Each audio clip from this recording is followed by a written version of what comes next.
हे प्रभु, मुझे समझ नहीं आ रहा है कि मैं क्या करूं। इस जीवन में मैं अपने आप को फंसा हुआ महसूस करता हूं और मुझे कहीं भी शांति नहीं मिल रही। मेरे तनाव और दुख कैसे दूर होंगे? पुत्र, मैं महसूस कर सकता हूँ कि तुम्हारा मन एक अशांत नदी की तरह है जो शांत होने के लिए संघर्ष कर रहा है। तुम शांति चाहते हो लेकिन चिंता की लहरों में डूब रहे। आओ मैं तुम्हें इन लहरों के पार ले चलूं, उसी तरह जैसे मैंने कुरुक्षेत्र में अर्जुन को मार्गदर्शन दिया था।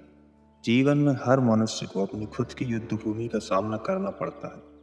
तनाव और परेशानी एक दुश्मन की तरह है, पर यह हथियारों से नहीं लड़ता बल्कि मन के अंदर युद्ध छेड़ता है। इस दुश्मन को हराने से पहले इन्हें समझना जरूरी है। तनाव और कष्ट तब आते हैं जब मन काबू में ना हो और इसे कई बाहरी इच्छाओं और डर से खींचा जा रहा हो। मन इंसान को उलझाए रखता है। तो प्रभु, मैं अपने मन को कैसे काबू में करूं? यह तो हवा को पकड़ने जैसा असंभव लगता है। हाँ पुत्र, मन सच में अशांत और काबू में लाने में कठिन है, लेकिन अभ्यास और केवल अपने कर्म पर ध्यान देने से इसे काबू में किया जा सकता है।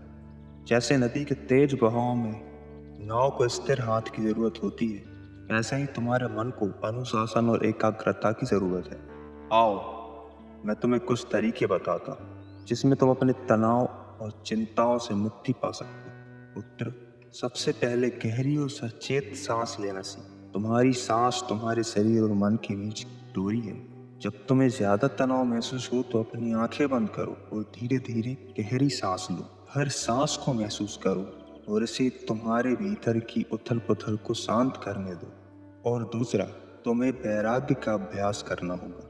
वैराग्य का मतलब है तुम बस अपने कार्यों को पूरी निष्ठा के साथ करो, लेकिन फल की चिंता को पूरी तरह से त्याग दो। जब तुम केवल परिणामों पर ध्यान देते हो तो तनाव हावी हो जाता है, लेकिन जब तुम सिर्फ अपने कर्म पर ध्यान देते हो तब शांति मिलती है।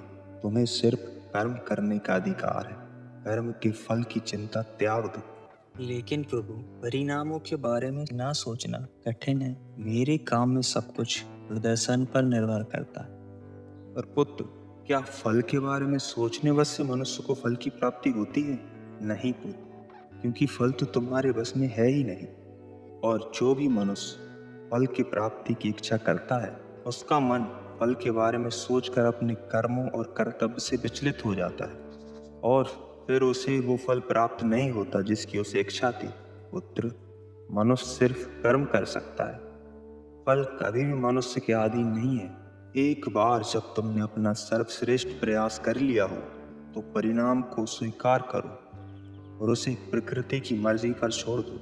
जैसे कि किसान अपनी फसल की देखभाल करता है लेकिन प्राकृतिक आपदाओं को काबू नहीं कर सकता, वैसे ही तुम्हें भी छोड़ने की कला सीखनी होगी। एक और जरूरी अभ्यास है संतुलित जीवन शैली अपनाना।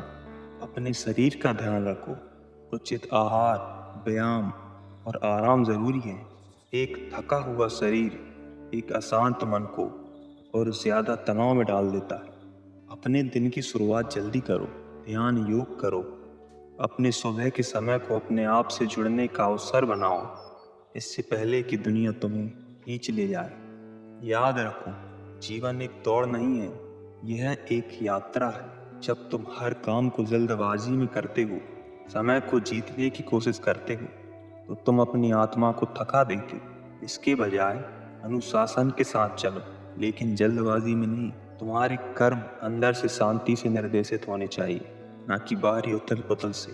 परंतु प्रभु, कभी कभी यह सिर्फ काम का तनाव नहीं होता, बल्कि नकारात्मक विचार भी मुझे घेर लेते हैं। मैं इन्हें कैसे दूर करूं? पुत्र, नकारात्मक विचार आकाश में बादलों की तरह है। वे आते हैं और जाते हैं, उनका कोई असली प्रभाव नहीं है जब तक तुम उन्हें पकड़े नहीं रहते। जब ऐसे विचार आते हैं तो उनसे लड़ो मत, बस उन्हें देखो, स्वीकार करो और उन्हें जाने दो। आकाश कभी बादलों से प्रभावित नहीं होता, इसी तरह तुम्हें भी मन को चंचलता से प्रभावित नहीं होना चाहिए। अपने मन को सकारात्मकता से भरने के लिए कृतज्ञता का अभ्यास करो। हर दिन कुछ समय निकालो और इन चीजों पर विचार करो जिसके लिए तुम आभारी हो। यह कुछ छोटा भी हो सकता है जैसे एक कप चाय, या बड़ा गहरा भी हो सकता है जैसे तुम्हारा परिवार और अपनों का प्यार।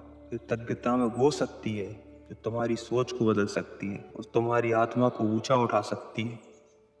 धन्यवाद प्रभु, आपकी वाणी ने मुझे नई उम्मीद और दिशा दी है। मैं आपकी सलाह का पालन करने का प्रयास करूंगा।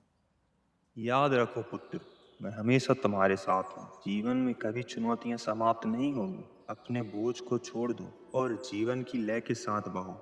नदी की तरह धीरे धीरे स्थिरता से आगे बढ़ो।